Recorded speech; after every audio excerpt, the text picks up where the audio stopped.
everyone, I am Anuruddha Kumar Shukla and welcome to my YouTube channel IQ Study. Guys, today we are going to discuss about carb anion. जैसा कि मैं आपको बता चुका हूं मित्रों कि आज हम लोग कार्ब एनायन के बारे में अच्छे से डिस्कस करने चल रहे हैं।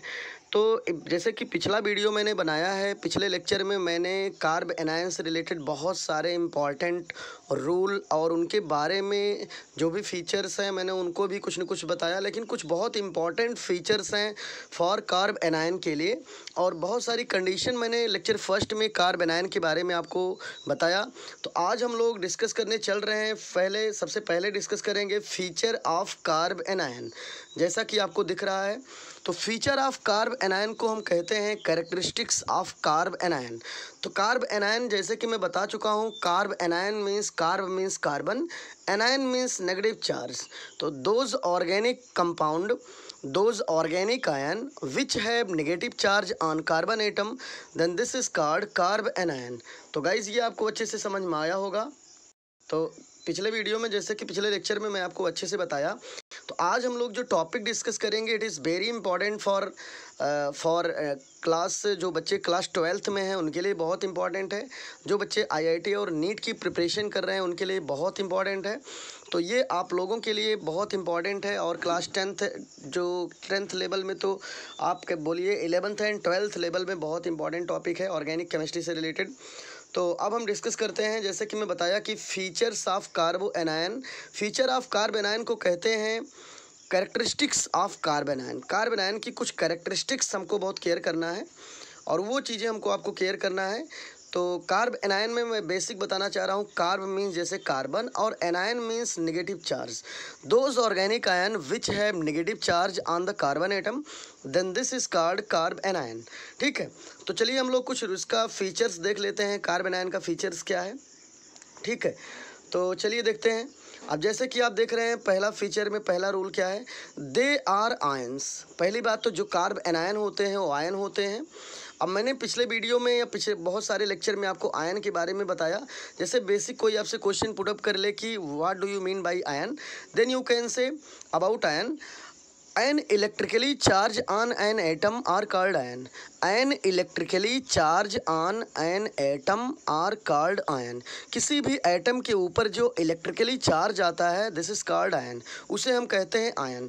There are mainly two type of ions, you know very well about type of ions. There are mainly two type of ions, first is cation and second is anion. Second को हम कहते हैं anion. ठीक है, तो भूलना नहीं आपको, कैटायन मीन्स पॉजिटिव चार्ज वाला और एनायन मीन्स नेगेटिव चार्ज वाला। ठीक है, तो आपको आयन समझ में आ गया होगा। वहीं ये कह रहा है feature of feature of carb anion. तो कैरेक्टरिस्टिक ऑफ कार्ब एनायन में आपको बताना होगा कि जो कार्ब एनायन होते हैं ये पहली बात तो आयन होते हैं।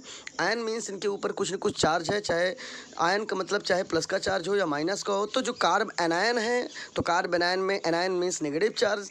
तो जो कार्ब एनायन है ये एक आयन है। दूसरा हाईली अनस्टेबल, ये highly unstable means highly reactive होता है। ठीक है, तो फिर से आप देखिए कि पहला पॉइंट है they are ions highly unstable, और ये हाईली अनस्टेबल है। सेकंड पॉइंट क्या कह रहा है कि दे हैव इलेक्ट्रॉन एफिशिएंट। देखिए एक्चुअली ऐसा है कि मैं थोड़ा सा आपको एक चीज़ बताना चाह रहा हूँ, देखिएगा अच्छे से। ये देखिए एक साइड में मैं थोड़ा सा आपको डिफरेंट बता रहा हूँ, ये है कार्ब, ये है कैटायन, और ये है कार्ब, ये है एनायन। तो जो कार्ब कैटायन होता है, कार्बोकैटायन होता है। कैटायन मीन्स पॉजिटिव चार्ज वाला। तो पॉजिटिव चार्ज वाला का मतलब हुआ कि those organic ion which have positive charge then which are behave like as electron deficient species group. ठीक है, ऐसा कोई ऑर्गेनिक आयन जिसमें कार्बन के ऊपर पॉजिटिव चार्ज हो तो वो बिहेव करता है like as electron deficient species. Electron deficient species का मतलब ये हुआ ऐसा कोई स्पीसीज जिसके ऊपर पॉजिटिव चार्ज हो, जहाँ इलेक्ट्रॉनों की डेफिशिएंसी क्रिएट हो, जहाँ इलेक्ट्रॉन कम हो। ठीक है, तो वहाँ उस ऐसे स्पीसीज को हम कहते हैं इलेक्ट्रॉन डेफिशिएंट ग्रुप और इलेक्ट्रॉन डेफिशिएंट स्पीसीज। ठीक है, तो ये आपको अच्छे से क्लियर हो गया कार्बोकैटायन। अब कार्बो एनायन में क्या है कि भाई कार्बन है, कार्बन मीन्स कार्बन और माइनस चार्ज मीन्स एनायन, तो नाम हुआ कार्ब एनायन। तो कार्ब एनायन मीन्स क्या हम बोलेंगे, those organic ion which have negative charge then which are behave like as electron efficient species और इलेक्ट्रॉन रिच स्पीसीज। तो ऐसे ऑर्गेनिक आयन जिसमें कार्बन के ऊपर नेगेटिव चार्ज हो तो वो बिहेव करता है like as electron rich species और इलेक्ट्रॉन एफिशिएंट स्पीसीज। ठीक है, ये प्लस वाला इलेक्ट्रॉन डेफिशिएंट और माइनस वाला इलेक्ट्रॉन रिच और इलेक्ट्रॉन एफिशिएंट स्पीसीज। अब एक बात और समझिए, प्लस मीन्स इलेक्ट्रॉन की कमी इंडिकेट करेगा, माइनस मीन्स इलेक्ट्रॉन एक्सेस बताए, इलेक्ट्रॉन ज़्यादा बताएगा। तो गाइज आप देख रहे हैं माइनस, माइनस का मतलब इलेक्ट्रॉन ज़्यादा है, जितना माइनस उतने इलेक्ट्रॉन ज़्यादा हैं, और एक माइनस में 2 इलेक्ट्रॉन होते हैं। कितने इलेक्ट्रॉन? 2। चलिए ठीक है, हम लोग अब देखते हैं अगला। अगला कह रहा है कि जैसे कह रहा है सेकंड पॉइंट में, दे हैव इलेक्ट्रॉन एफिशिएंट, मैं सॉरी डेफिशिएंट कह रहा था, एफिशिएंट। तो कह रहा है दे हैव, क्योंकि कार्बन कार्बो कैटायन की बात नहीं हो रही, यहाँ पे कार्ब एनायन की बात हो रही है। और जो कार्ब एनायन है वहाँ पे माइनस चार्ज इंडिकेट करता है इलेक्ट्रॉन एफिशिएंट स्पीसीज को। इसीलिए सेकंड पॉइंट में हमको आपको समझना है, सेकंड पॉइंट में कह रहा है दे have electron efficient means rich. ऐसा कोई ग्रुप जहाँ पे नेगेटिव चार्ज हो वो एक इलेक्ट्रॉन रिच स्पीसीज, या आप कह सकते हो इलेक्ट्रॉन एफिशिएंट स्पीसीज कहलाता है। ठीक है, तो वही चीज़ यहाँ पर भी है, कह रहा है कि दे हैव इलेक्ट्रॉन एफिशिएंट और rich carbon atom having 8 electron in its valence shell. तो गाइज ये आपको अच्छे समझ में आ गया होगा। भाई हमने कार्बोकैटायन पढ़ा था, कार्बोकैटायन के बैलेंस सेल में 6 इलेक्ट्रॉन होते हैं, जैसे कि हम लोग अच्छे से समझ लिए थे। तो ठीक है, ये तो कार्बोकैटायन पहचानने का तरीका हुआ। कार्बोकैटायन के आउटर कार्बोकैटायन जो ग्रुप होगा, उस ग्रुप में जिस कार्बन के ऊपर पॉजिटिव चार्ज होगा उसके बैलेंस सेल में हमेशा 6 इलेक्ट्रॉन होंगे। ऐसा कोई ऑर्गेनिक आयन जिसमें कार्बन के ऊपर नेगेटिव चार्ज हो, तो जिस कार्बन के ऊपर नेगेटिव चार्ज होगा उस कार्बन के बैलेंस सेल में हमेशा 8 इलेक्ट्रॉन होते हैं। ये भी कार्बो एनायन पहचानने का एक तरीका है। कार्बो एनायन पहचानने का तरीका ये है कि ऐसा कोई ऑर्गेनिक आयन जिसमें कार्बन के ऊपर नेगेटिव चार्ज हो उसके बैलेंस सेल में 8 इलेक्ट्रॉन होना कंपलसरी है। ठीक है, तो ये आपको समझ में आ गया होगा। चलिए हम लोग अब चलते हैं तीसरे पॉइंट पे। तीसरा पॉइंट गाइस कह रहा है कि the hybridization of carbon is sp3। ठीक है, तो कह रहा है कि ऐसा जो आपका कार्ब एनायन ग्रुप होता है, जो आपका कार्ब एनायन, ठीक है, जो आपका कार्ब एनायन ग्रुप होगा उसके ऊपर नेगेटिव चार्ज होगा और उसका जो हाइब्रिडाइजेशन होता है वो हमेशा sp3 होता है। क्या होता है? sp3। तो गाइज आपको ये समझ में आ गया होगा। थोड़ा सा एक चीज़ और मैं बताना चाह रहा हूँ, जो कार्बोकैटायन होता है इलेक्ट्रॉन, पहली बात तो डेफिशिएंट स्पीसीज है, और जो कार्बो एनायन है this is electron efficient species और इलेक्ट्रॉन रिच स्पीसीज। अगला कि जो कार्बोकैटायन होता है उसके बैलेंस सेल में, कार्बोकैटायन इसकी बात हो रही है, ये ग्रुप की बात हो रही है। थोड़ा सा आप फिर से देखिए, अच्छे से देखते रहिए। जैसे मैं आपको ये बताना चाह रहा हूँ कि जैसे कि जो कार्बोकैटायन होता है और एक कार्बो एनायन होता है, तो जो कार्बोकैटायन है, ठीक है, इसके बैलेंस सेल में हमेशा 6 इलेक्ट्रॉन होते हैं, और जो कार्बो एनायन है इसके बैलेंस सेल में हमेशा 8 इलेक्ट्रॉन होते हैं। ये दोनों में डिफरेंट है। ठीक है, कार्बोकैटायन को हम कहते हैं इलेक्ट्रॉन डेफिशिएंट स्पीसीज, मीन्स ऐसा स्पीसीज जहाँ इलेक्ट्रॉन कम हो। दूसरा हमारा है कार्ब एनायन, कार्ब एनायन को कहते हैं इलेक्ट्रॉन एफिशिएंट स्पीसीज और इलेक्ट्रॉन रिच स्पीसीज, मतलब जहाँ पे इलेक्ट्रॉन ज़्यादा हो। अच्छा, दूसरा डिफरेंट ये है कि कार्बोकैटायन के बैलेंस सेल में हमेशा 6 इलेक्ट्रॉन है, और जो कार्बो एनायन है इसके बैलेंस सेल में 8 इलेक्ट्रॉन है। अगला थोड़ा सा डिफरेंट और देख लिया जाए। ठीक है, अगला डिफरेंट क्या है कि अगला डिफरेंट आप ऐसे नॉर्मल देखते रहिएगा कार्बोकैटायन और कार्बो एनायन के बारे में। ठीक है, कार्बोकैटायन में मैं आपको और डिफरेंट बताने चल रहा हूँ कि कार्बोकैटायन की हाइब्रिडाइजेशन हमेशा sp2 होता है, और जो हमारा कार्ब एनायन है इसका हाइब्रिडाइजेशन हमेशा sp3 होता है। ये भी डिफरेंट आपको याद होना चाहिए। ठीक है, तो चलिए वही चीज़ हमको आपको देखना है। नेक्स्ट में कह रहा है 4th नंबर में, दे है पिरामिडल जिमेट्री। जो कार्ब एनायन है इसकी जिमेट्री पिरामिडल होता है। और एक चीज़ और, यहाँ नीचे पिरामिडल के नीचे है 3 bond pair plus 1 lone pair. ठीक है, इसको समझना है। जो कार्ब एनायन होता है, कार्ब एनायन, जो कार्ब एनायन मीन्स कार्बन के ऊपर नेगेटिव चार्ज वाला ग्रुप है। ठीक है, इसमें हमेशा 3 बॉन्ड पेयर इलेक्ट्रॉन होते हैं और 1 लोन पेयर इलेक्ट्रॉन होता है। ये आपको नहीं भूलना है। तो गाइज ये आपको अच्छे समझ में आ गया होगा। ये मैंने नोट भी किया है। दे है pyramidal geometry and which have 3 bond pair and 1 lone pair electron. तो गाइज ये आई होप आपको ये भी अच्छे से समझ में आ गया होगा। हम लोग थोड़ा और आगे चलते हैं, देखते हैं। ठीक है, अब थोड़ा सा कुछ स्ट्रक्चर समझना है। कुछ मैंने एग्जाम्पल लिया है 1 degree, super degree, 2 degree, 3 degree का। ठीक है, तो जैसे ये कार्बन है, इसमें कोई भी डिग्री नहीं है, इसको बोलते हैं सुपर 1 डिग्री का कार्बन आयन। इसे बोलेंगे हम 1 डिग्री कार्बन आयन, इसे बोलेंगे हम 2 डिग्री कार्बन आयन, और इसे बोलते हैं 3 डिग्री कार्बन आयन। थोड़ा पहचानने का तरीका मैं बता रहा हूँ। जैसे कार्बन पे 3CH लगा हुआ है, कार्बन से 3H लगा हुआ है, आपको ये दिख रहा होगा अच्छे से।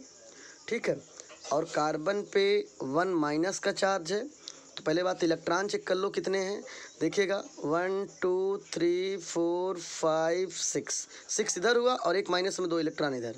ठीक है, तो 6 2 कितने आउटर मोस्ट में बैलेंस सेल में इलेक्ट्रॉन होगा 8। तो ये आपको अच्छे समझ में आ गया होगा, पहला चीज़। दूसरा आपको मैं ये समझाना चाह रहा हूँ कि सबसे इम्पॉर्टेंट जो आपको समझना है ये कि कार्बन 3 साइड से हाइड्रोजन से अटैच है, आपको दिख रहा होगा अच्छे से। ठीक है, ये 3 साइड से हाइड्रोजन से अटैच है। और एक बात और, सपोज करिए कि कार्बन, यहाँ पे देखते रहिएगा अच्छे से, कार्बन के ऊपर एक माइनस चार्ज है। तो यहाँ समझने की बात यह है, सपोज करिए कार्बन किसी ग्रुप से, सपोज करिए नॉर्मल कि माइनस चार्ज अभी नहीं है, किसी ग्रुप से लगा हुआ है, ये कार्बन किसी ग्रुप से लगा है। तो एल्किल ग्रुप कैसे पहचानते हैं कि जो कोई फंक्शनल ग्रुप हो या कोई इलेक्ट्रोनेगेटिव ग्रुप से लगा कार्बन से कितने एल्किल हैं। तो हाइड्रोजन तो कोई एल्किल होता नहीं है, तो ना तो इधर कोई एल्किल, ना तो इधर कोई एल्किल, ना तो इधर कोई एल्किल, मतलब इसमें कोई एल्किल ग्रुप नहीं दिख रहा है। इसलिए इसको बोलते हैं 0 डिग्री कार्ब एनायन। पहला तो बोलते हैं 0 डिग्री कार्बन आयन, और दूसरा आप कह सकते हो, इसे एक नाम से और जानते हैं, इसे कहेंगे सुपर 1 डिग्री कार्ब एनायन। ठीक है, तो ये हो गया। चलिए दूसरा हम लोग समझ लेते हैं। CH2 वाला देखो, कार्बन के ऊपर कार्बन से 2 हाइड्रोजन है CH2 में, मैंने 1 2 ऊपर नीचे लगाया और कार्बन के ऊपर एक माइनस 4 शो किया। आगे CH3 है, तो CH3 में आपको मालूम है CH3 लगाइए। अब सपोज करिए यदि ये माइनस चार्ज नहीं होता तो ये किसी न किसी फंक्शनल ग्रुप या कोई इलेक्ट्रोनेगेटिव से लगा होता।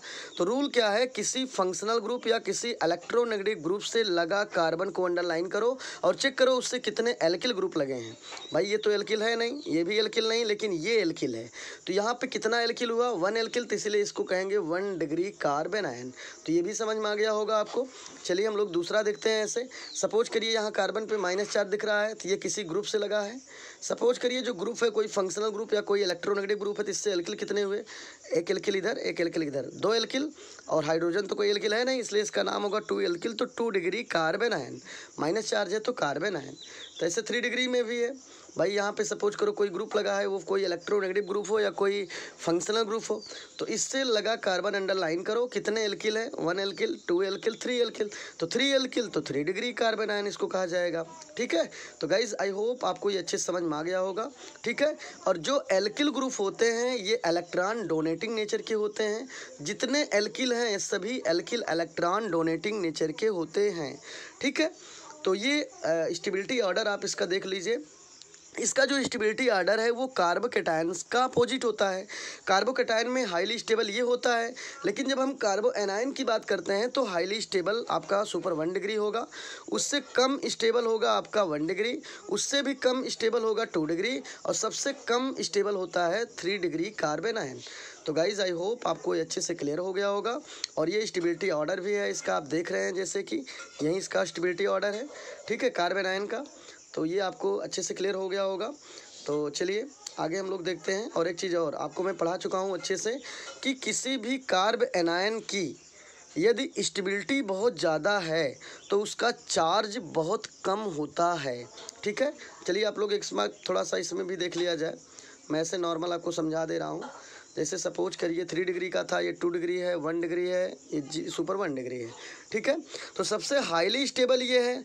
तो कार्बन जैसे यहाँ पे CH3 था, CH3 पे 1 माइनस का चार्ज है, तो ये बहुत हाईली स्टेबल है। हाईली स्टेबल का मतलब कार्बन के ऊपर जो मैग्नीट्यूड है, ये चार्ज इसका बहुत कम है। चार्ज बहुत कम होने के कारण इसकी स्टेबिलिटी बहुत ज़्यादा है। ठीक है, यहाँ पे कार्बन के ऊपर फिर माइनस है, तो इस कार्बन की स्टेबिलिटी क्या है, स्टेबिलिटी इसका बहुत कम है। बहुत कम स्टेबल होने के कारण यहाँ पर जो कार्बन के ऊपर माइनस चार्ज है, इसका मैग्नीट्यूड बहुत ज़्यादा है, इसका चार्ज बहुत ज़्यादा है, इसलिए हाईली रिएक्टिव है। ठीक है, तो ये आपको बहुत अच्छे समझ में आ गया होगा और आप अच्छे से देखते रहिए। दिया भी है मैग्नीट्यूड इज़ हायर, इसका मैग्नीट्यूड बहुत ज़्यादा है। तो जो मैंने अभी आपको समझाया वही चीज़ यहाँ पे नोट है, केवल हमको आपको समझाना है।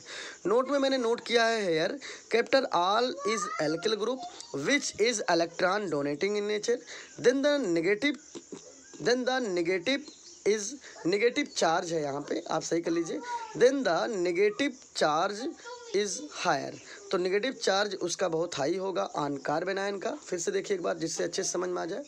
कह रहा है कि कार्ब एनायन, फिर से देखिए, कह रहा है capital R is a alkyl group which is electron donating in nature. जो कैपिटल आर है एक एल्किल ग्रुप है और ये एक इलेक्ट्रॉन डोनेटिंग नेचर का होता है।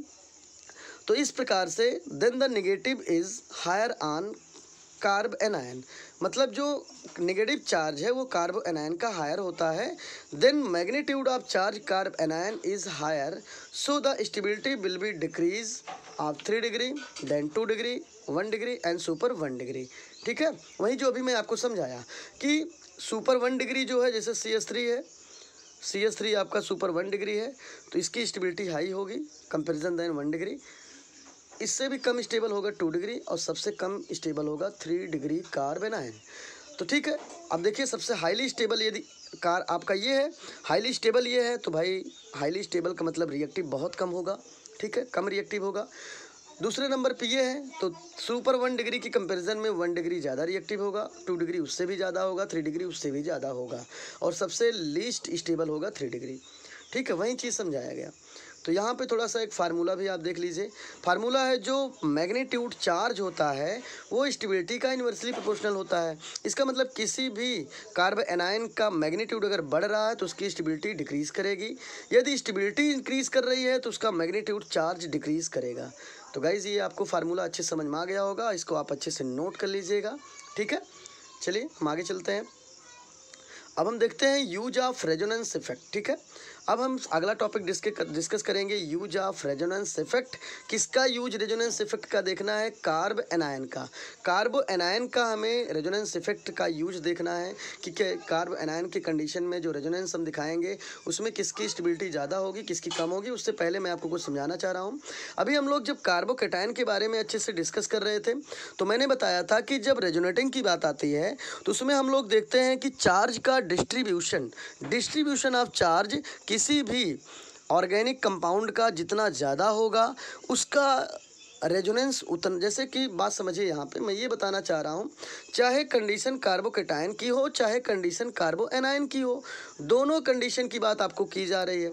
यदि कंडीशन कार्बोकैटायन की होगी, जैसे कार्बोकैटायन की बात हो तो ये होगा, ये कार्बो एनायन की बात होगी तो ये होगा। ठीक है, तो कार्बोकैटायन का केस हो चाहे कार्बो एनायन की बात हो, जब रेजोनेंस का हम यूज़ दिखाएंगे तो उसमें देखते हैं डिस्ट्रीब्यूशन ऑफ चार्ज। चार्ज का डिस्ट्रीब्यूशन जितना ज़्यादा होगा, चार्ज का डिस्ट्रीब्यूशन जितना ज़्यादा होगा उसकी स्टेबिलिटी उतना ही ज़्यादा होगी। ठीक है, तो जितना ज़्यादा, केवल आपको एक ही चीज़ चेक करना है, डिस्ट्रीब्यूशन ऑफ चार्ज किस में ज़्यादा हो रहा है। तो जिस ऑर्गेनिक कंपाउंड में, जिस ऑर्गेनिक आयन में चार्ज का डिस्ट्रीब्यूशन जितना ज़्यादा दिखेगा, तुरंत बताइए उसकी डिस्ट्रीबिलिटी उतना ही ज़्यादा होगी। ठीक है, ये केस दोनों पे लागू होती है। तो चलिए देखते हैं हम लोग। ठीक है, अब हम लोग देखते हैं, देखिएगा यहाँ पे दिया है यूज ऑफ रेजोनेंस इफेक्ट। चलिए यूज ऑफ रेजोनेंस इफेक्ट में हम लोग चलिए गाइस अब हम देखते हैं यूज ऑफ रेजोनेंस इफेक्ट, जो मैं अभी आपको समझाया। ठीक है, ये हमारा है बेंजाइलिक कार्बन आयन, ये भी बेंजाइलिक कार्बन आयन, ये भी बेंजाइलिक कार्बन आयन, ये भी बेंजाइलिक कार्बन आयन। तो बेंजाइलिक कार्बन आयन की आपको रेजोनेटिंग स्ट्रक्चर दिखाया गया, कैसे दिखाया गया वो मैं आपको बताना चाह रहा हूँ। आप अच्छे से देखिएगा रेजोनेटिंग स्ट्रक्चर कैसे बनाया गया, मैं आपको वहीं समझा रहा हूँ। जैसे सपोज करिए, एक मैं बताऊँगा आपको आ जाएगा, ये हमारा बेंजीन रिंग है, एकदम श्योर कार्बोकैटायन के तरीके से ही ये भी है, जैसे हम लोग कार्बोकैटायन को देखे थे अच्छे से। ठीक है, और यहाँ पर CH2 ग्रुप लगा हुआ है, CH2 पे एक माइनस चार्ज है, अब आपको बस इतना केयर करना है कैसे रेजोनेटिंग हो रहा है। एक माइनस में 2 इलेक्ट्रॉन, तो ये माइनस बॉन्ड पे आएगा, बॉन्ड पे आएगा तो यहाँ एक कार्बन के साथ और इस कार्बन के साथ एक बॉन्ड बनाएगा, एक बॉन्ड और बना देगा तो इस कार्बन की बैलेंसी एक ज़्यादा होगी, जिसकी वजह से ये बॉन्ड टूटकर अगले कॉर्नर पे चला जाएगा। तो वही कंडीशन होता है। तो एक चीज़ और मैं आपको बताया हूँ गाइस कि जब कभी भी, ठीक है, कोई भी नेगेटिव चार्ज वाला ग्रुप किसी बॉन्ड पर लगता है, जैसे ऐसे देखिए यहाँ पे, जैसे यहाँ पे नेगेटिव चार्ज है तो ये बॉन्ड के ऊपर आता है, और बॉन्ड के ऊपर नेगेटिव चार्ज आएगा तो बॉन्ड पर आएगा, बॉन्ड के ऊपर एरो आएगा तो वहाँ पे एक बॉन्ड बनाएगा। लेकिन यही एरो यदि किसी कॉर्नर पे जाता है, किसी ऑर्गेनिक कंपाउंड में जैसे कोई स्ट्रक्चर बना बेंजीन रिंग के कॉर्नर पे जाएगा तो कॉर्नर पे एरो जाएगा तो वहाँ नेगेटिव चार्ज होगा। यदि यही एरो किसी बॉन्ड पे जाएगा तो बॉन्ड बनाएगा, कॉर्नर पे जाएगा तो नेगेटिव चार्ज शो करेगा। चलिए देखिए, यहाँ पे नेगेटिव चार्ज है तो ये देखो बॉन्ड पे आया तो यहाँ एक बॉन्ड बनाएगा, और जैसे बॉन्ड बनाएगा कार्बन की बैलेंसी ज़्यादा होगी, ये अगले कॉर्नर पे जाएगा, अगले कॉर्नर पे जाएगा तो अगले कॉर्नर पे माइनस चार्ज होगा। रेजोनेटिंग स्ट्रक्चर फिर से ये माइनस फिर से यहाँ आएगा, बॉन्ड बनाएगा, ये बॉन्ड फिर से टूट के अगले पे जाएगा। यही प्रक्रिया जैसे मैं अभी कार्बोकेटायन में आपको मैं अच्छे से दिखाया था, ठीक है। तो फिर से आप छोटा छोटा मैं थोड़ा कर लूँ, आपको दिखाता रहूँ जिससे आप अच्छे से देखते रहो। चलिए देखिएगा, ये कार्ब एनायन है, नेगेटिव चार्ज है, यहाँ से आया बॉन्ड के ऊपर, बॉन्ड के ऊपर आया तो भाई यहाँ बॉन्ड बनाया, बॉन्ड बनाएगा तो इस कार्बन की बैलेंसी यहाँ बढ़ जाएगी, जैसे बढ़ेगी कार्बन की बैलेंसी ये बॉन्ड ब्रेक होकर अगले कॉर्नर पे जाएगा, गया अगले कॉर्नर पे, अगले कॉर्नर पे गया तो यहाँ माइनस चार्ज शो करेगा, माइनस चार्ज शो किया। अब ये अगले स्टेप में क्या करेंगे कि यहाँ पर आप देखते रहिएगा, यहाँ पर मैं थोड़ा कलर चेंज कर लूँ आपको तब बताऊँ। यहाँ पे जो माइनस चार्ज है ये जैसे डबल बॉन्ड हटेगा वैसे, जैसे माइनस चार्ज बॉन्ड बनाएगा कार्बन के साथ तो वैसे ही अगले स्टेप में कार्बन की बैलेंसी मेंटेन हो जाएगी और डबल बॉन्ड के साथ ये माइनस चार्ज हट जाएगा। और अगले स्टेप में क्या होगा, ये माइनस फिर कॉर्नर पे बॉन्ड पे जाएगा, यहाँ बॉन्ड पे जा रहा है, बॉन्ड पे जाएगा तो अगले स्टेप में देखो बॉन्ड बनाया, लेकिन ये वाला बॉन्ड इस कार्बन की बैलेंसी जैसे यहाँ बॉन्ड बना देगा तो कार्बन की बैलेंसी ज़्यादा होगी, ये अगले कॉर्नर पे चला जाएगा, अगले कॉर्नर पे जाएगा तो यहाँ माइनस चार्ज आ जाएगा, ये माइनस फिर टूट के अगले बॉन्ड पे जाएगा, फिर से यहाँ डबल बॉन्ड बन जाएगा, डबल बॉन्ड है भी यहाँ पहले से, जिससे इस कार्बन की बैलेंसी बढ़ जाएगी तो ये बॉन्ड टूट के फिर से अगले पे जाएगा। तो ये साइक्लिक प्रक्रिया ऐसे होती रहती है रेजोनेंस में, ठीक है। तो ये रेजोनेटिंग स्ट्रक्चर आपको मैं समझा दिया हूँ, जैसे कार्बोकेटायन का बताया था वैसे सेम है, ठीक है। तो ये बेंजाइलिक कार्ब एनायन है, सॉरी ये बेंजाइलिक कार्ब एनायन है, मैं कार्बोकेटायन में मैं दिखाया था, तो कार्बो एनायन में भी सिमिलर वैसे ही होगा, ठीक है। तो थोड़ा सा कुछ चेंज होता है बस, ठीक है। तो यहाँ पर आपको देखते रहना अच्छे से कार्ब एनायन में, तो आप कार्ब एनायन में देख रहे हैं, ठीक है। तो ये पहले स्टेप का रेजोनेटिंग स्ट्रक्चर हुआ, चार्ज का डिस्ट्रीब्यूशन पहली बार हुआ, ठीक है। यहाँ से यहाँ पे गया तो चार्ज का डिस्ट्रीब्यूशन पहली बार हुआ, ठीक है। दूसरी बार यहाँ पे हो रहा है, तीसरी बार यहाँ पे हो रहा है। इसका मतलब चार्ज का डिस्ट्रीब्यूशन कितने स्टेप में हो रहा है, 3 स्टेप में हो रहा है चार्ज का डिस्ट्रीब्यूशन। जो बेंजाइलिक कार्ब एनायन है मित्रों, ये हमारा बेंजाइलिक कार्ब एनायन है, इसी का रेजोनेटिंग स्ट्रक्चर बनाया गया है। तो कितने स्टेप में हुआ आपने देखा, पहला स्टेप में हुआ, सेकंड स्टेप में हुआ और ये थर्ड स्टेप में हुआ। तो बेंजाइलिक कार्ब एनायन जो है इसका डिस्चार्ज का डिस्ट्रीब्यूशन 3 स्टेप में हुआ। जब चार्ज का डिस्ट्रीब्यूशन 3 स्टेप में हो रहा है तो हमें किसी और के साथ इसको कंपैरिजन करा देते हैं। चलिए मैंने एक एरोमेटिक ले लिया, अब मैं एक जो है एलाइलिक कंपाउंड में ले लेता हूँ। एलाइलिक जैसे कि ओपन चेन वाला, ये हमारा एक एलाइलिक कंपाउंड है। एलाइलिक में भी सेम कंडीशन वही है, देखिएगा ये भी कार्ब एनायन है, एलाइलिक कार्ब एनायन है। एलाइलिक कार्ब एनायन में कार्बन के ऊपर नेगेटिव चार्ज है, ये नेगेटिव चार्ज बॉन्ड पे आएगा तो यहाँ बॉन्ड बनाएगा, और यहाँ बॉन्ड बनाएगा, देखो बॉन्ड बना दिया, बॉन्ड बनाएगा तो कार्बन की बैलेंसी यहाँ मेंटेन हो जाएगी, जिसकी वजह से माइनस चार्ज हट जाएगा। और जैसे बॉन्ड बनाएगा इस कार्बन की बैलेंसी बढ़ जाएगी, इसकी बैलेंसी बढ़ जाएगी, और जैसे बढ़ेगी मैं आपको थोड़ा दिखा दूँ कैसे होता है, ये थोड़ा आपको समझना है ये अच्छे से। मैं आपको ये बताना चाह रहा हूँ मित्रों कि ये माइनस चार्ज जिस पे आएगा बॉन्ड बनाएगा, जैसे बॉन्ड बनाएगा तो तुरंत इस कार्बन की बैलेंसी बढ़ जाएगी, जैसे बढ़ेगी तुरंत ये बॉन्ड टूटकर अगले कॉर्नर पे चला जाएगा, अगले कॉर्नर पे जाएगा तो अगले कॉर्नर पे माइनस चार्ज आएगा। तो हम चार्ज का डिस्ट्रीब्यूशन देख रहे हैं दोनों में, दोनों कंडीशन में चार्ज का डिस्ट्रीब्यूशन इसमें केवल फर्स्ट ही स्टेप में हो पाता है। अभी पिछले वाले में हमने देखा था चार्ज का डिस्ट्रीब्यूशन कितने स्टेप में हुआ, 3 स्टेप में हुआ, और इस दूसरा जो कंपाउंड है एलाइलिक का, इसमें 1 स्टेप में हो रहा है। तो चार्ज का डिस्ट्रीब्यूशन किस में ज़्यादा हो रहा है, बेंजाइलिक कार्ब एनायन में चार्ज का डिस्ट्रीब्यूशन ज़्यादा हो रहा है, एलाइलिक कार्ब एनायन में जिसमें चार्ज का डिस्ट्रीब्यूशन केवल वन स्टेप में हो रहा है। तो भाई चार्ज का डिस्ट्रीब्यूशन जिसमें ज़्यादा होगा उसकी स्टेबिलिटी ज़्यादा होगी, चार्ज का डिस्ट्रीब्यूशन जिसमें कम होगा उसकी स्टेबिलिटी कम होगी। इसीलिए benzylic carbocation is higher stable comparison than allylic carbon ion. ठीक है, तो benzylic carbon ion is highly stable than allylic carbon ion. ठीक है, तो बेंजाइलिक कार्बन आयन जो है ये हाईली स्टेबल है। ठीक है, benzylic carbon ion highly stable है comparison to allylic carbon ion. तो गाइस ये आपको अच्छे से समझ में आ गया होगा। चलिए हम थोड़ा सा और आगे देख लेते हैं। चलिए देखते हैं, जो मैं आपको समझाया वही चीज़ मैंने नोट किया है। तो जो अभी जस्ट आपको मैं अंडरस्टैंड कराया हूँ उसी चीज़ को मैं फिर से रिपीट कर। तो गाइस आप देख रहे हो जो चीज़ अभी जस्ट मैं आपको अंडरस्टैंड कराया हूँ उस चीज़ के बारे में रिपीट कर रहा हूँ, देखते रहिएगा। दिया है आपको इन बोथ केस, दोनों केस में, जैसे कि एलाइलिक कार्बन आयन और बेंजाइलिक कार्बन आयन दोनों के केस में, we know that if distribution of charge is greater then the stability is also greater. भाई यदि किसी दोनों केस में जिसमें डिस्ट्रीब्यूशन ऑफ चार्ज ज़्यादा होगा उसमें स्टेबिलिटी उसकी स्टेबिलिटी भी ज़्यादा होगी। अभी मैं जस्ट दोनों केस में बताया कि भाई जिसमें चार्ज का डिस्ट्रीब्यूशन ज़्यादा होगा उसकी स्टेबिलिटी ज़्यादा होगी, चार्ज का डिस्ट्रीब्यूशन कम होगा तो स्टेबिलिटी कम होगी। वही चीज़ इसमें नोट किया गया है। इन both case we know that if distribution of charge is greater then the stability is also greater, so the stability of benzylic carbon ion is greater than allylic carbon ion. तो guys ये आपको अच्छे समझ में आ गया होगा। थोड़ा सा हम आगे कुछ बहुत इंपॉर्टेंट टॉपिक है उसको भी देखते हैं। चलिए अगला टॉपिक है relative stability of benzylic carbon ion and their substitution. बहुत बढ़िया बता रहा है, कह रहा है कि हमें रिलेटिव स्टेबिलिटी बताना है।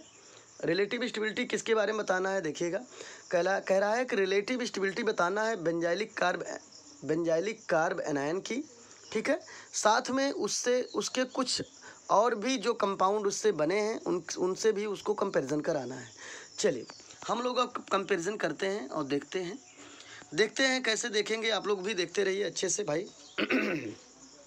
देखिएगा, ये पहला हमारा है बेंजाइलिक कार्बन आयन, ये भी बेंजाइलिक कार्बन आयन, ये भी बेंजाइलिक कार्बन आयन, ये भी बेंजाइलिक कार्बन आयन, आपको दिख रहा होगा। लेकिन पहले वाले को एक्सेप्ट करिए, पहले वाले को छोड़कर जितने सभी हैं सभी बेंजाइलिक कार्बन आयन के ही सब्स्टिट्यूशन है। कैसे भाई, ये भी बेंजाइलिक कार्बन आयन है लेकिन कोई ग्रुप नहीं लगा है, लेकिन ये भी बेंजाइलिक कार्बन आयन है लेकिन इसमें कोई ग्रुप लगा है, NO2 ग्रुप लगा है। ये भी बेंजाइलिक कार्बन आयन है, इसमें OH ग्रुप लगा है। ये भी बेंजाइलिक कार्बन आयन है, इसमें CH3 ग्रुप लगा हुआ है। तो कहने का मतलब है ये बेंजाइलिक कार्बन आयन है और ये तीनों इसी के सब्स्टिट्यूशन है, इसी के डेरिवेटिव है। ठीक है, तो आप देखते रहिएगा। चलिए मैं एक चीज़ बताया हूँ कि किसी भी कार्बन पे सपोज करिए नेगेटिव चार्ज हो। ठीक है, तो किसी भी कार्बन की नेगेटिव चार्ज है तो जितना ज़्यादा इलेक्ट्रॉन ये डोनेट करेगा यहाँ से, ये कार्बन जितना इलेक्ट्रॉन अपने पास से किसी को दूसरे को डोनेट करेगा, विदड्रॉ करेगा, उतना ही इसका जो मैग्नीट्यूड है वो डिक्रीज़ करेगा। ठीक है, तो चलिए वहीं हम लोग अच्छे से देखते हैं। ठीक है, चलिए ये हमारा पहला बेंजाइलिक कार्बन आयन है, इस पर ऊपर माइनस चार्ज है, इसमें कोई ग्रुप नहीं लगा है, इसलिए इस कार्बन का जो चार्ज है, इस कार्बन आयन का जो चार्ज है वो ना तो बढ़ रहा है ना तो घट रहा है।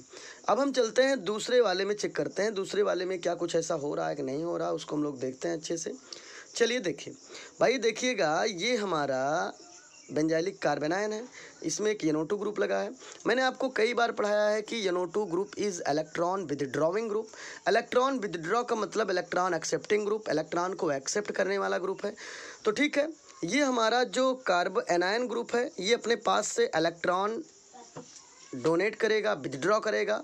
ठीक है, और ये इलेक्ट्रॉन विदड्रॉ का मतलब, फिर से देखिएगा, ये हमारा पहला तो मैं बता दिया इसका चार्ज ना तो बढ़ेगा ना तो घटेगा क्योंकि इसमें कोई ग्रुप नहीं लगा है।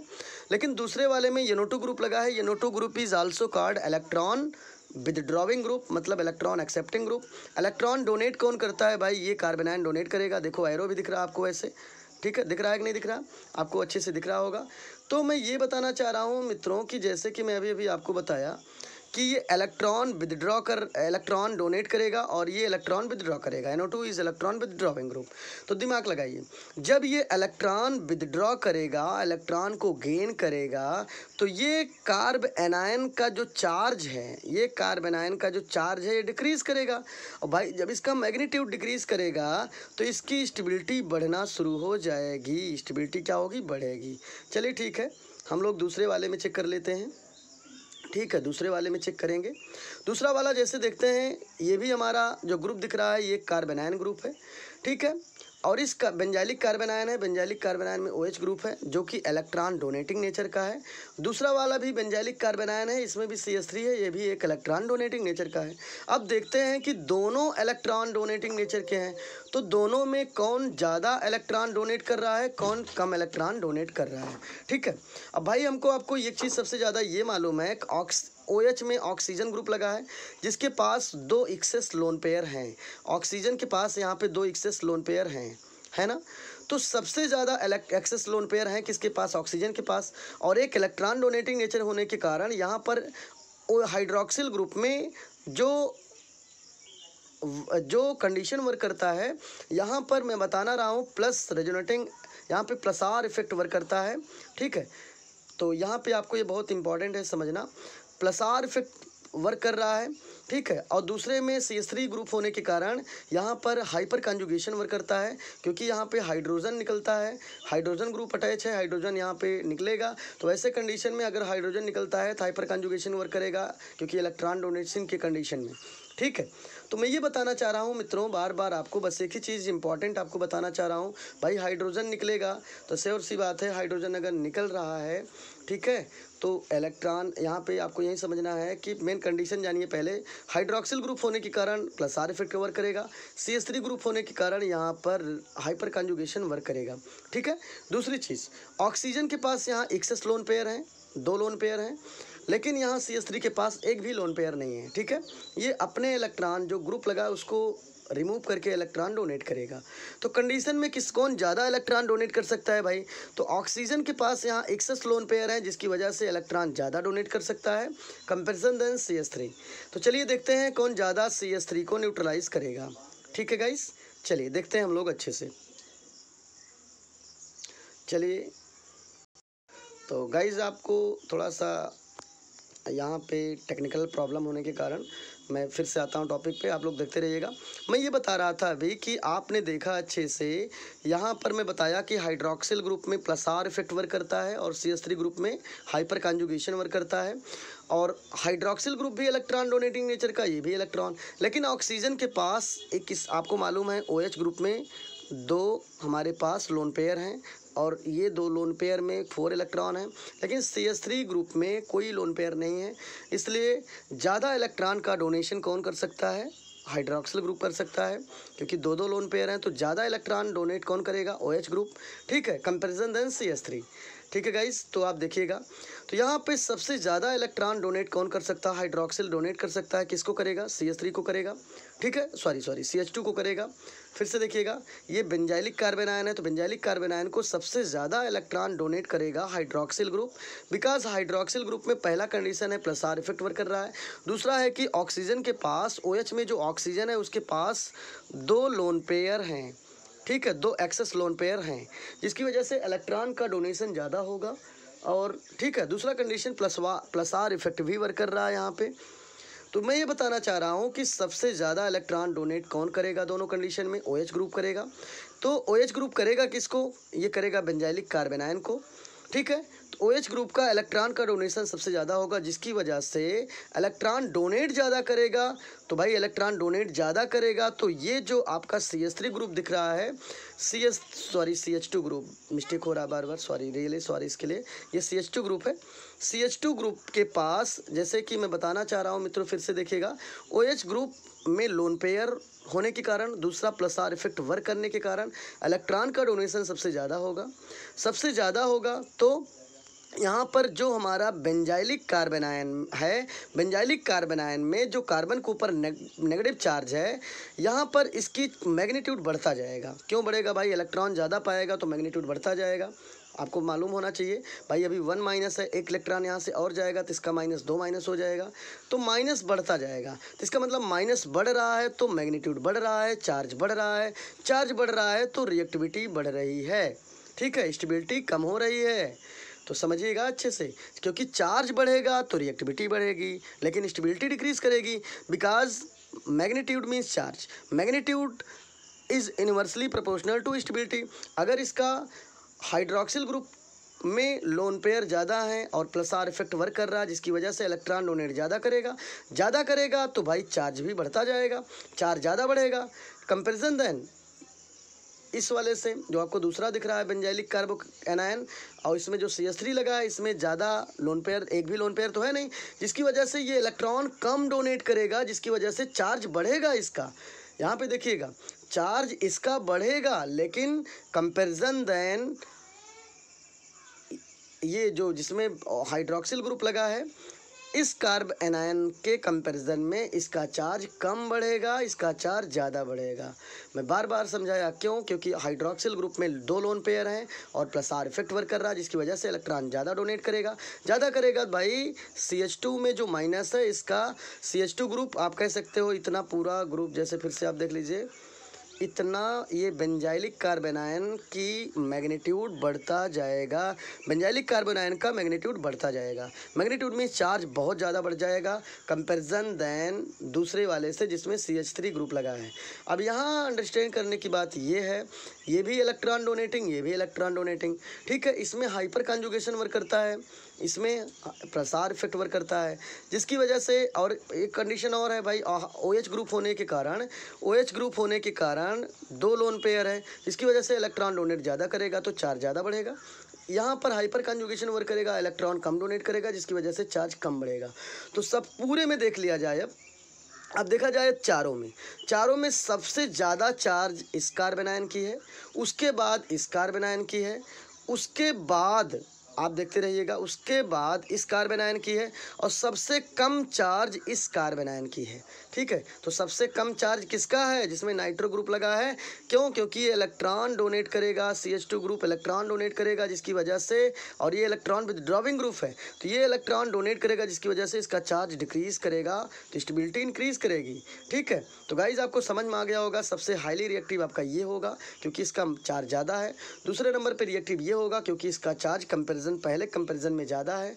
इसमें कोई ग्रुप नहीं है, इसलिए चार्ज ना तो बढ़ेगा ना तो घटेगा। इसमें ग्रुप लग गया withdrawing group, NO2 is electron withdrawing group, जिसकी वजह से इलेक्ट्रॉन एक्सेप्ट करेगा तो चार्ज इसका डिक्रीज करेगा, तो स्टेबिलिटी इसकी इंक्रीज करेगी। इसका मतलब ये रिएक्टिव कम होगा। चलिए, यही चीज़ हमने जो अभी आपको समझाया, यही चीज़ मैंने नोट किया है, आप लोग अच्छे से देखिएगा। चलिए देख लीजिए, मैंने नोट किया है भाई कि NO2 is electron withdrawing group. ठीक है, यहाँ पे प्लस आर इफेक्ट कर रहा है, और ये दोनों हमारे इलेक्ट्रॉन डोनेटिंग नेचर के हैं।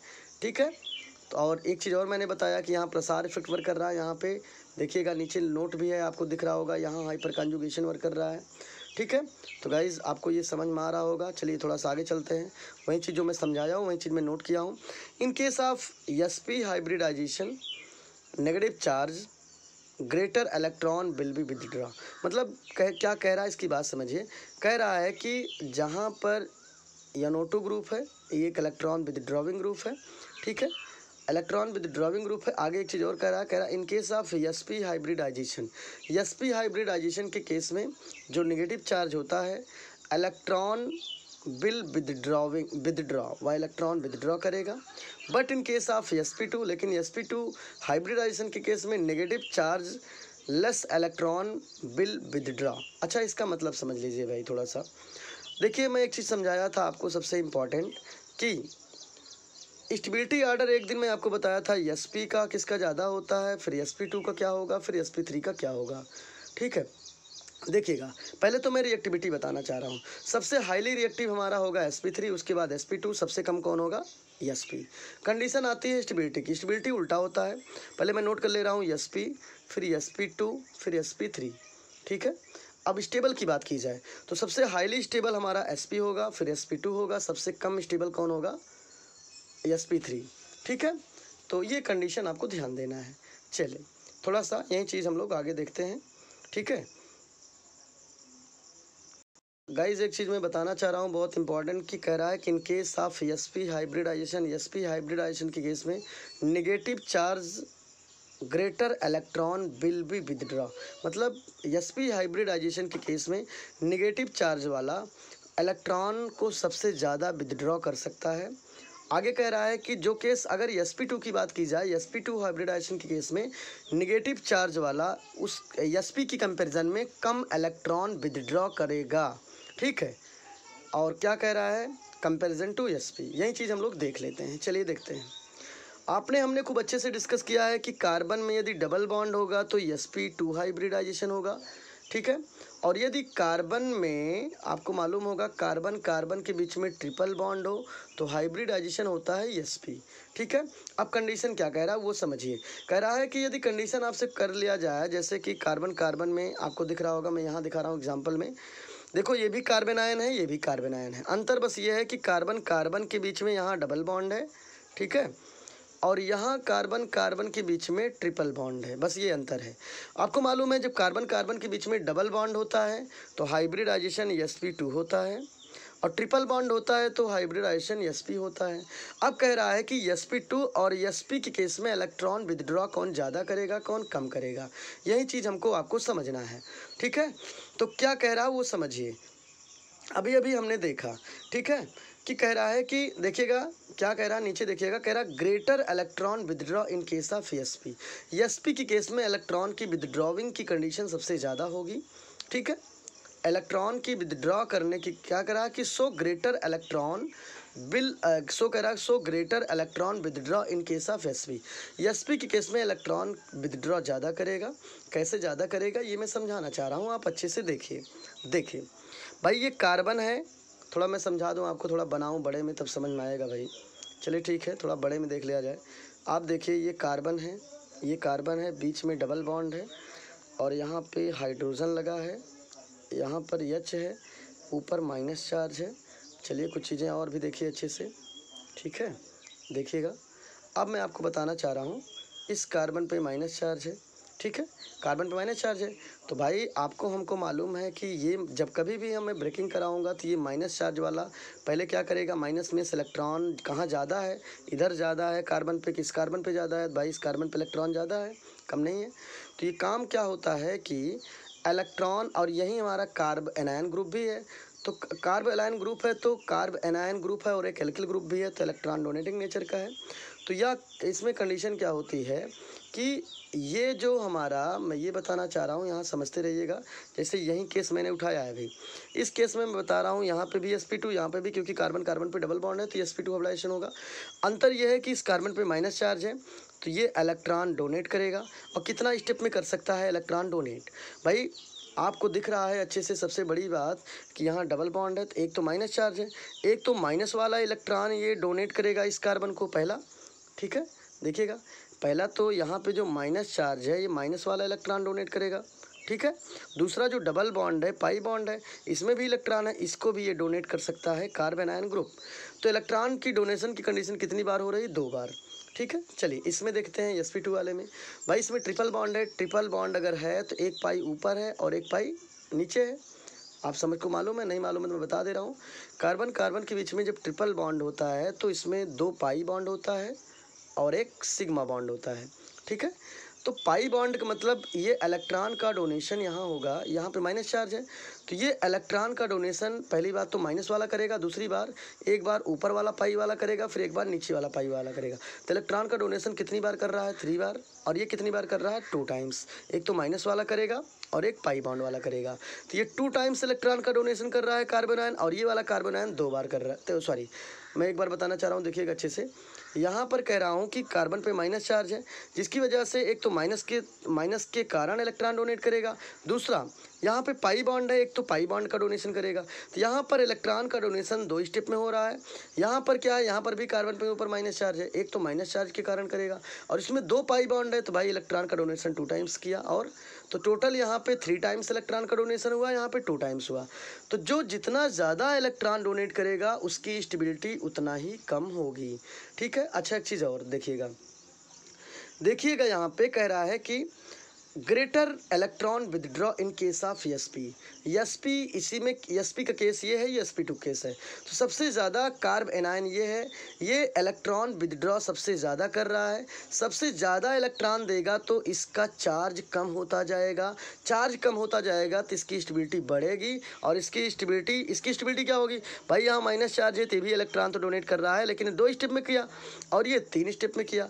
तो देखिए दोनों की स्टेबिलिटी डिक्रीज कर रही है, लेकिन कंडीशन क्या है कि सबसे ज़्यादा स्टेबिलिटी डिक्रीज करेगी इसकी, क्योंकि ये 3 स्टेप में इलेक्ट्रॉन डोनेट कर रहा है कार्बन आयन, और ये 2 स्टेप में कर रहा है।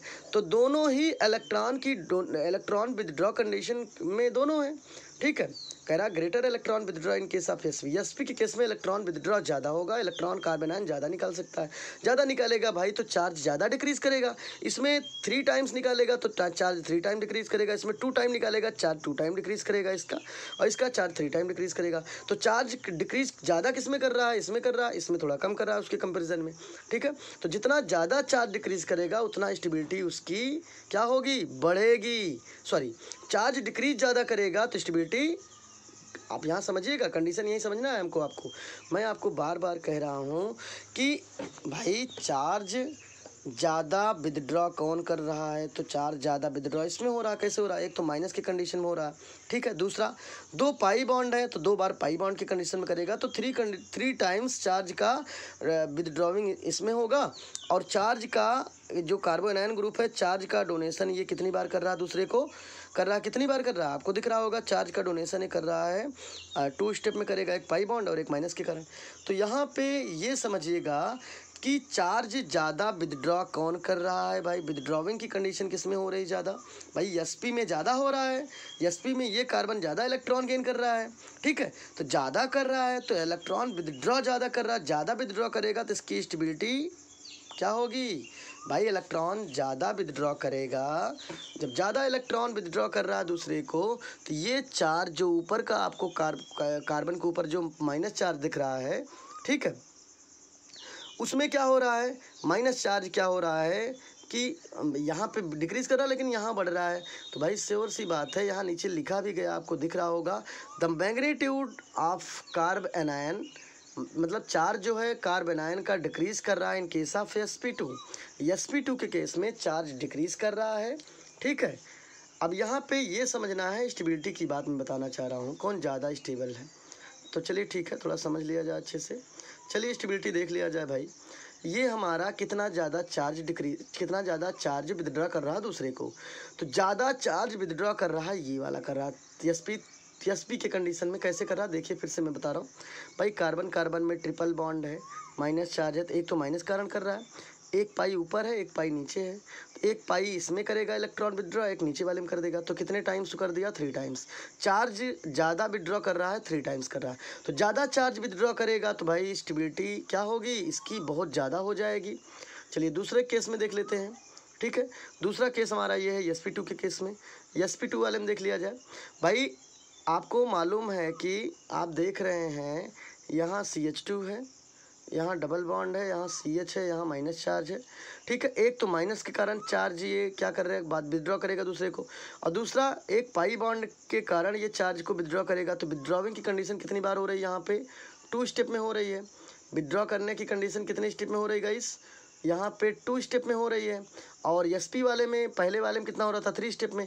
तो चार्ज विदड्रॉ इसमें भी हो रहा है लेकिन ये 2 स्टेप में हो रहा है, तो भाई इसकी स्टेबिलिटी थोड़ा सा कम होगी और इसकी स्टेबिलिटी थोड़ा ज़्यादा होगी। क्यों, क्योंकि उसमें 3 स्टेप में तो जितना ज़्यादा चार्ज, ठीक है, विदड्रॉ करेगा उतना ही ज़्यादा, ठीक है, उसमें चार्ज कम होता जाएगा, मैग्नीट्यूड डिक्रीज़ करता जाएगा। तो सबसे ज़्यादा मैग्नीट्यूड डिक्रीज़ किस में करेगा, आपको ये ध्यान देना चाहिए। ठीक है। तो सबसे ज़्यादा मैग्नीट्यूड डिक्रीज़ करेगा sp की। ठीक है।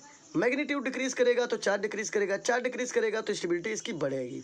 अच्छा, sp 2 की कंडीशन में इसका भी मैग्नीट्यूड डिक्रीज कर रहा है, ठीक है, इसका भी डिक्रीज कर रहा है, लेकिन इसके कंपैरिजन में कम कर रहा है, इसलिए कुछ चार्ज इसका ज़्यादा होगा, तो इसकी स्टेबिलिटी थोड़ा सा कम होगी इसके कंपैरिजन में, ठीक है। और एक फार्मूला आपको मालूम है कि चार्ज जो होता है, मालूम है आपको कि ये इन्वर्सली प्रोपोर्शनल होता है स्टेबिलिटी के, किसके होता है, स्टेबिलिटी के, ठीक है।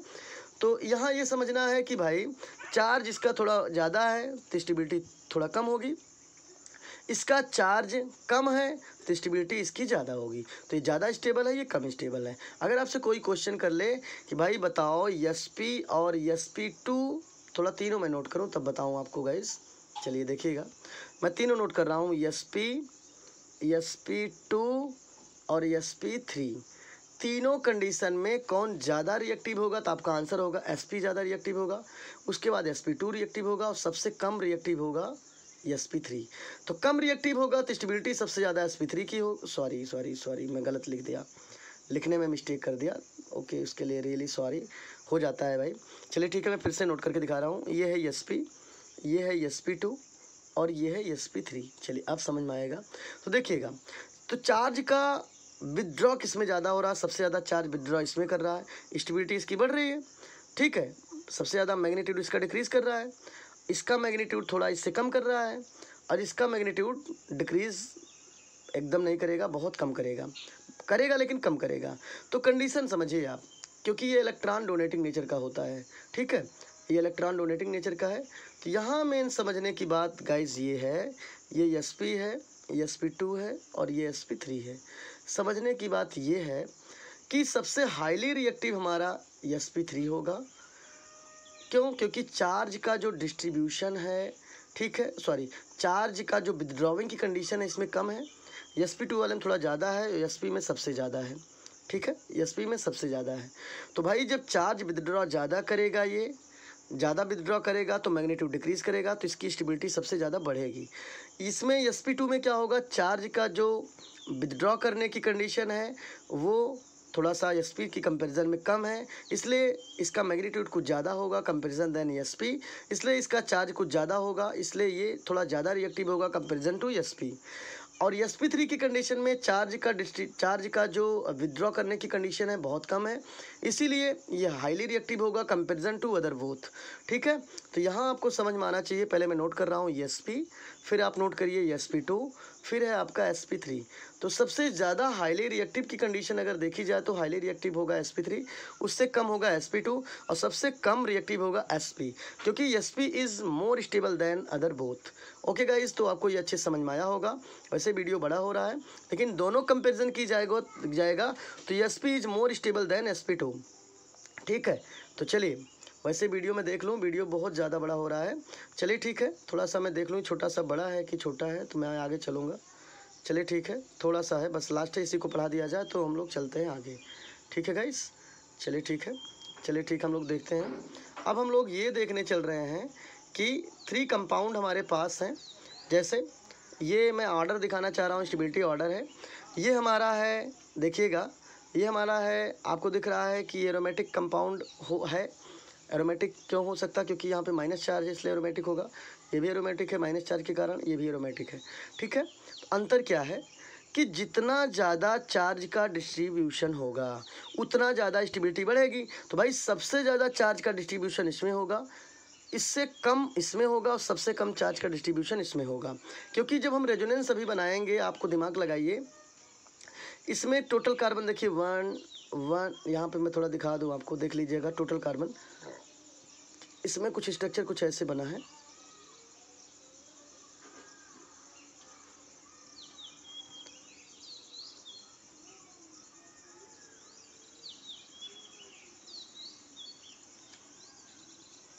कुछ ऐसे, ठीक है। और ये आप देख रहे हैं डबल डबल, नीचे डबल, ऊपर माइनस।